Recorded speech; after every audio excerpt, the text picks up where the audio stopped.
Tu sais, c'est comme l'enfant que tu fais pour rattraper ton couple. Frau Katze. Pépita, ouais, dites Madame Chat. Et donc oui, c'est le chat que tu prends un mignon chaton, pensant que ça va aider à ce que ton couple se passe mieux. Spoiler alerte, pas du tout.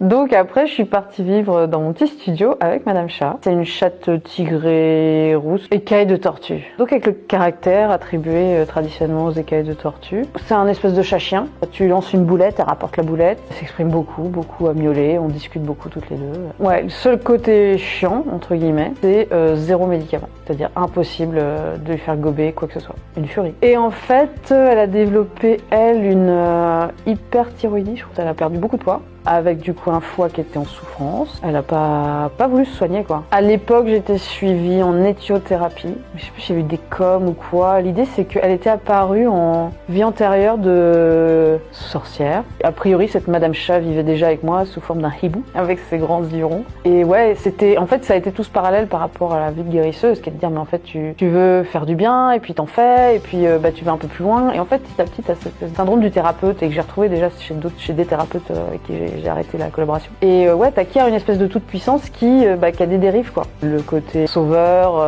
mais sauveur au sens je décide finalement qui doit être sauvé, de qui ne doit pas l'être. Et en plus j'en tire une espèce de gloire ou de puissance du fait d'avoir cette capacité-là. Et une forme de supériorité. Là, ce que j'ai expérimenté avec Pépita, c'est dire que c'est elle qui a choisi de pas se soigner et qui a choisi aussi finalement le moment où elle est partie. Parce que moi elle est arrivée à un moment donné où elle était franchement très maigre, elle devait plus faire que 2 kilos. Je commençais à vraiment me creuser la tête pour savoir avec quoi la nourrir pour qu'elle mange. Et du coup je savais que c'était bientôt fini et je m'étais dit à la fin du mois je la fais euthanasier et puis après en fait à la fin du mois ou maintenant ça change quoi. Finalement le samedi soir j'ai dit non mais en fait c'est ridicule.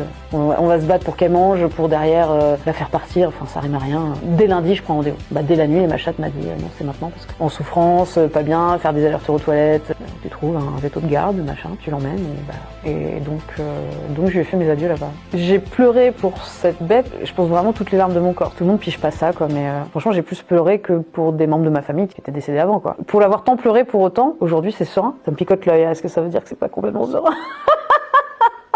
Pour suivre toutes nos aventures, abonnez-vous.